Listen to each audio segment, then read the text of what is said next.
तो उस दिन मुझे वो अकेलेपन का एहसास हुआ और उस दिन मैंने उनको पत्र लिखा, जो पत्र मैंने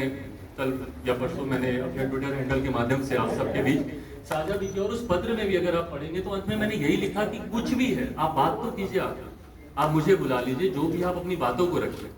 पिछले 2-3 दिन से जब ये घटना चक्र भी चल रहा था, मैं जानता हूं कि आप सब भी काफी जानना चाह रहे थे कि भाई मैं क्या कहना चाह रहा हूं, मेरा क्या पक्ष है, बट मैंने अपनी तरफ से अंत तक मैंने प्रयास किया कि पार्टी और परिवार दोनों को एकजुट करके रख सकूं। लास्ट तक मैंने कोशिश की। आपने देखा कल परसों चाचा के मैं घर भी गया, वहां पर जाकर भी मैंने कोशिश की। कल भी मैंने अंत तक, दोपहर तक, मम्मी खुद व्यक्तिगत तौर पर वो भी प्रयास कर रही थी चाचा से संपर्क साधने का। 10-15 दिन से वो अलग अलग माध्यम से उन्होंने भी कोशिश की कि उनसे बात करें और परिवार की बात। और मैंने एक बार पहले भी कहा था जब पारिवारिक एक और मसला आया था कि मैं बहुत ज्यादा सहज महसूस नहीं करता हूं परिवार की बातों को सार्वजनिक तौर पर करने के लिए। पर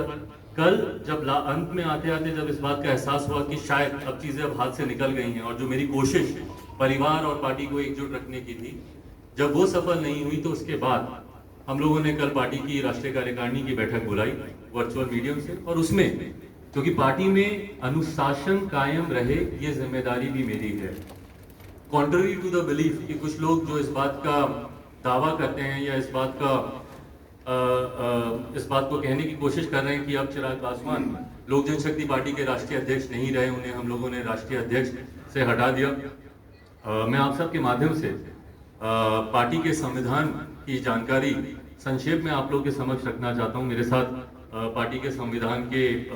निर्माताओं में से जो अहम भूमिका निभाने वाले पार्टी के हमारे सेक्रेटरी जनरल जनाब अब्दुल खालिक साहब मौजूद हैं, ए.के. वाजपेयी साहब मौजूद हैं, जिन्होंने लीगली इस संविधान को ड्राफ्ट करने में एक अहम भूमिका निभाई है। तो संविधान के अनुसार जो ये दावे किए जा रहे हैं, जिस तरीके से कहा जा रहा है कि नहीं उनको हमने राष्ट्रीय अध्यक्ष के पद से हम लोगों ने उनको हटा दिया या फिर पार्लियामेंट में संसदीय दल का नेता बना। भाई अगर आप मुझे कहते तो मैं खुशी खुशी में आपको बनाता संसदीय दल का नेता, मुझे कोई उसमें दिक्कत नहीं है। मैं तो चाहता हूं कि भैया आप आए और पार्टी की भूमिका बढ़ चढ़ कर निभाएं। मैं चाहता हूं कि सदन में ज्यादा से ज्यादा हर एक विषय पर पापा ने जिस तरीके से विश्वास करके, जिस तरीके से संसदीय बोर्ड ने मुझ पर विश्वास रख के मुझे संसदीय दल का नेता बनाया था, मुझे खुशी है कि हर उस मुद्दे पर धारा 370 की बात हो, ट्रिपल तलाक की बात हो, जितने भी राम मंदिर की बात हो, जितने भी ऐसे मुद्दे हैं, निरंतर मजबूती से मैं सदन में अपनी बातों को मैं रखता रहा। मैं चाहूंगा कि भविष्य में भी ये रहे। बहरहाल पर जिस तरीके से उनको लीडर उनको चुना गया, ये प्रक्रिया संवैधानिक तरीके से, और संवैधानिक तरीके से मैं राष्ट्र के संविधान की नहीं, मैं पार्टी के लोक जनशक्ति पार्टी के संविधान की मैं बात कर रहा हूं, संवैधानिक तरीके से ये प्रक्रिया गलत है। पार्टी में पार्टी का leader of the house parliament में या विधानसभा में या विधान परिषद में कौन होगा, इस बात का निर्णय सिर्फ और सिर्फ पार्लियामेंट्री बोर्ड ले सकता है। And in absence of parliamentary board ये पूरी की पूरी power resides in the hand of the national president. राष्ट्रीय अध्यक्ष के पास ये पूरी पावर है इस बात को चुनने की। कौन आपका leader of the house parliament में होगा, लोक जनशक्ति पार्टी का संविधान इस बात की इजाजत सिर्फ राष्ट्रीय अध्यक्ष या संसदीय बोर्ड के पास है। वहां पर मौजूदा जो सिटिंग मेंबर ऑफ पार्लियामेंट्स हैं वो आपस में इस बात का निर्णय नहीं ले सकते, ये पार्टी का संविधान कहता है। बहरहाल इसमें बहुत ज्यादा डिटेल में नहीं जाते हुए, क्योंकि संभवतः आने वाले दिनों में शायद एक लंबी कानूनी लड़ाई भी हम लोग को लड़नी पड़े, वहां पर हम लोग इस बात को मजबूती से हम लोग रखेंगे। बट आज आप लोग की जानकारी में सिर्फ मैं इन बातों को देना चाह रहा हूं कि जिस तरीके से पोर्ट्रे किया जा रहा है, मैं सामने इसलिए नहीं आ रहा था या अपनी बातों को, क्योंकि आज हम लोग दिन भर एक लंबे समय तक हम लोगों ने लीगल ओपिनियंस क्या क्या इसमें कॉन्स्टिट्यूशन के आधार पर क्या क्या चीजें हैं, सुबह से लंबे समय से हम लोग की बैठकें चल रही थी, तमाम इन जानकारियों को हम लोग एक दूसरे के साथ हम लोग साझा कर रहे थे। और ईमानदारी की बात है, मैं बहुत ज्यादा मैं चाहता नहीं था कि ये मसला इस तरीके से बढ़े। जैसा मैंने कहा कि मेरा हमेशा प्रयास रहा कि अगर परिवार की बात, और पार्टी भी मेरा परिवार है, अगर इसको हम लोग बंद कमरे में अगर आपस में बैठकर अगर हम लोग इसको सुलझा पाते, वो मेरा प्रयास ज्यादा था। पर अब जब मेरे पास कोई और विकल्प बचा नहीं, तो इसीलिए आप सबके समक्ष आकर मुझे इन बातों को रखना मेरे लिए जरूरी था, क्योंकि बार बार मैं देख रहा था कुछ चैनल्स पे चल रहा था कि इनको राष्ट्रीय अध्यक्ष के पद से हटाया जा चुका है। लोक जनशक्ति पार्टी का संविधान कहता है कि राष्ट्रीय अध्यक्ष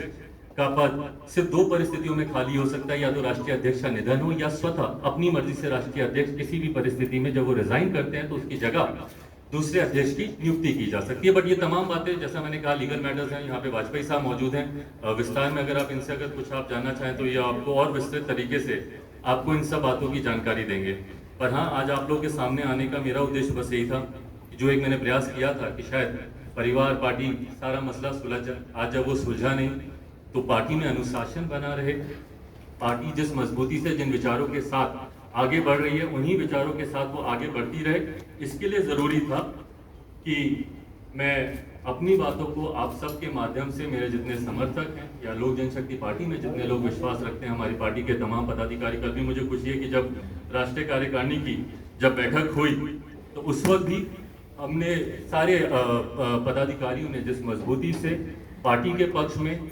अपनी बातों को रखा, पार्टी को आगे लेकर जाने के लिए रखा, पार्टी को मजबूती प्रदान करने के लिए रखा, उस दिशा में मैं अपने पार्टी के तमाम साथियों के साथ, तमाम पदाधिकारियों के साथ, नेशनल बॉडी के हों, स्टेट बॉडी के हों, स्टेट प्रेसिडेंट्स हों, विभिन्न प्रकोष्ठों के अध्यक्ष हों, हमारी जिला समिति के पदाधिकारी हों, जिला अध्यक्ष हों, उन सब की सहमति और मजबूती के साथ आने वाले समय में लोक जनशक्ति पार्टी मजबूती से इस लड़ाई को लड़ने के लिए तैयार है। पार्टी पापा ने पूरे विश्वास, भरोसे और मेहनत के साथ उन्होंने बनाई। विश्वास इस बात का कि इस पार्टी के माध्यम से जिस तरीके से वो गरीबों की, पिछड़ों की लड़ाई लड़ना चाहते हैं, समाज में कई ऐसे तत्व हैं जो निरंतर आपको बांटने का काम करते हैं और ये पहली बार नहीं हो रहा। इतिहास गवाह है, कई बार ऐसा प्रयास किया गया है। और इसमें मैं पुनः बोलूँगा, बांटने की जब मैं बात कर रहा हूँ तो मैं जनता दल यूनाइटेड के ही लोगों की मैं खासतौर पर बात कर रहा हूँ। दलित महादलित करने का भी काम उन्हीं लोगों ने किया और निरंतर ये देखा गया है, ये प्रयास किया जाता है उनके द्वारा कि जब भी कोई दलित आगे बढ़ना चाहता है तो उसी में ही ये लोग विभाजन करने का काम करते हैं कि भाई इनको आपस में ही फूट डाल दो, आपस में बांट दो ताकि ये लोग आगे ही ना बढ़ पाए। दलित महादलित बनाना सबसे बड़ा उसका एक उदाहरण है। तो निरंतर ये बांटने और राज करने की रणनीति इन लोगों के द्वारा अपनाई जाती है। पर जैसा मैंने कहा कि मैं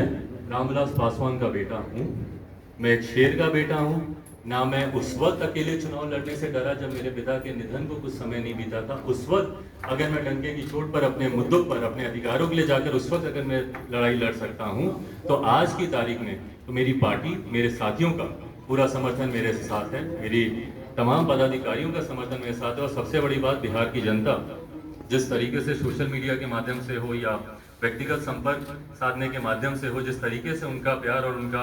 समर्थन मुझे मिल रहा है, ये विश्वास मुझे देता है कि जिस सोच के साथ पापा ने इस पार्टी को बनाया था, उसी सोच के साथ लोक जनशक्ति पार्टी आने वाले दिनों में मजबूती से आगे बढ़ेगी। आप लोग जब कोई सवाल